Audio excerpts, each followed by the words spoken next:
Welcome back. In a moment, we'll bring you up to date on the Moroccan general election. But first, here are some other stories to keep an eye on. The Colombian President Juan Manuel Santos has said that the ceasefire between the government and the FARC rebel group will end this month. His comments come only days after failing to secure a public endorsement of a peace deal negotiated with the guerrillas. The USS George Washington has been deployed to Haiti to help the island nation cope with the devastation caused by Hurricane Matthew. The storm is said to be the region's worst in nearly a decade. And Myanmar had scrapped a law which had been used by previous governments to quash opposition. The Emergency Provisions Act, which was introduced in 1950, allowed former military leaders to detain people without charge and punish crimes such as disrupting public morality and spreading false news. Moroccans head to the polls for the 10th general election since independence in 1956. It's only the second ballot since the kingdom adopted constitutional reforms designed to calm protests during the Arab Spring. Insight Sarah Firth looks on as 16 million registered voters get ready to shape a new political map for Morocco.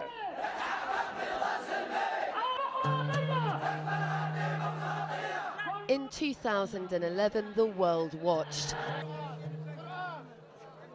as the Arab Spring saw millions of people rise up against oppression and tyranny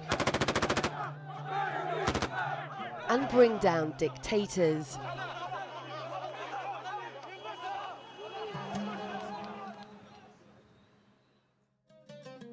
Despite facing similar protests, one country was an exception.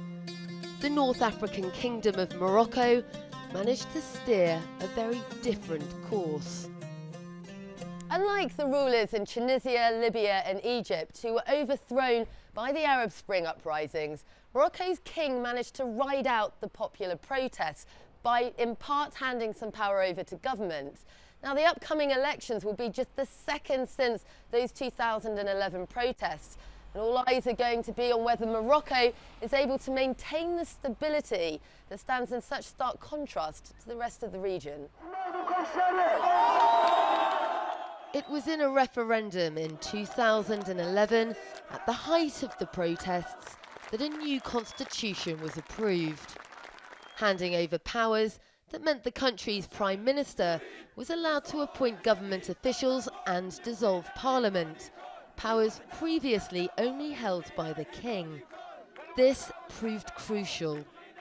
It was the comprehensiveness of the constitution which was offered, and the fact that it was so quick managed to take the wind out of the sails of the protest movement before it could really start to escalate to pose a threat to the government.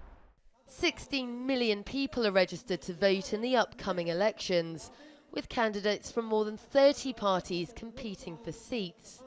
But the main battle is between the ruling Islamist Justice and Development Party, the PJD. We won't jeopardise our country nor our monarchy, which is the anchor of our stability after God. And the liberal opposition Authenticity and Modernity Party, PAM. The slogan of our campaign is written behind me: change is now. The multi-party system in Morocco makes it impossible for any political party to win an absolute majority, forcing any winning party to form a coalition.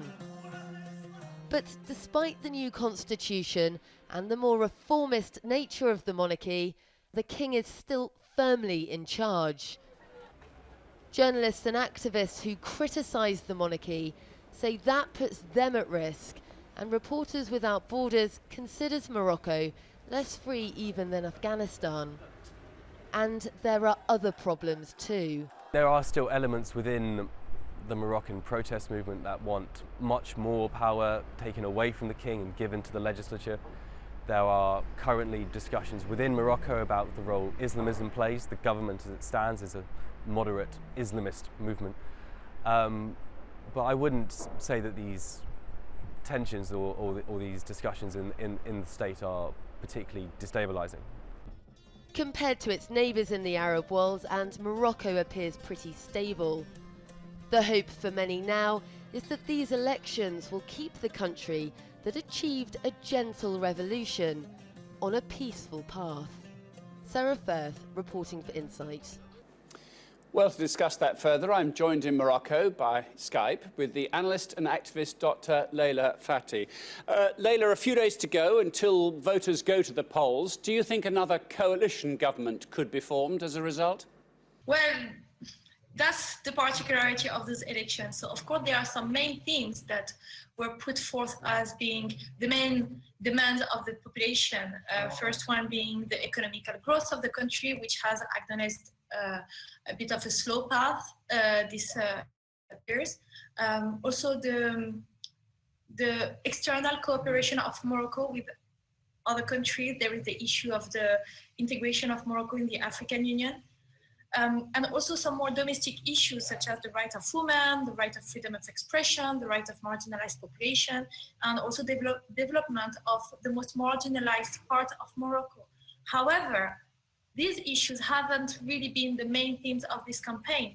As the weeks went by, quickly, the main issue that were debated were about small and personal affairs that came up throughout this week, such as issues of corruption, issues of adultery, issues of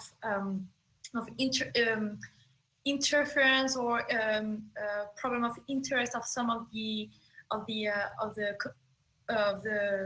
people who were trying. Sorry, I have to rephrase this, but also some issue of transparency during the campaign, and so it has stalled on the election and the main debate that should have been discussed, which as a result didn't really match with the need and the expectation of the population, and that led also to a lot of frustration. What do you think will be the consequence of that? Will people reject the politicians who are talking about other things and vote for maybe the smaller parties? Or do you think they will just shrug their shoulders and say, well, I'll stay with what I know? Well, there is also a third way, which is abstention. And there is the fear that a lot of people will abstain from voting.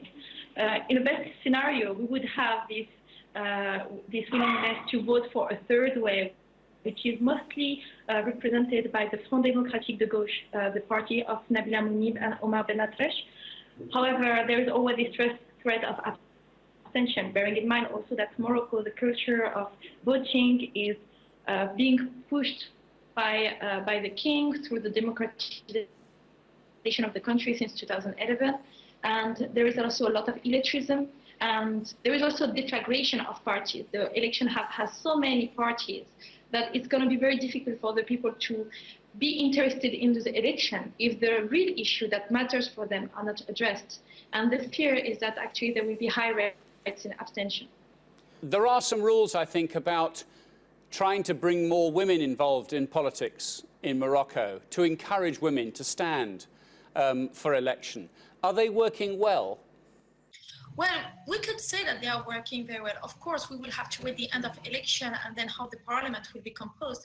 But there are already some prominent women being put in the front of the line and who are holding the parties that they are representing. And I'm thinking notably of Nabila Mounib, who is the face of the Front Démocratique de Gauche, which is a very democratic party which has very progressive ideas.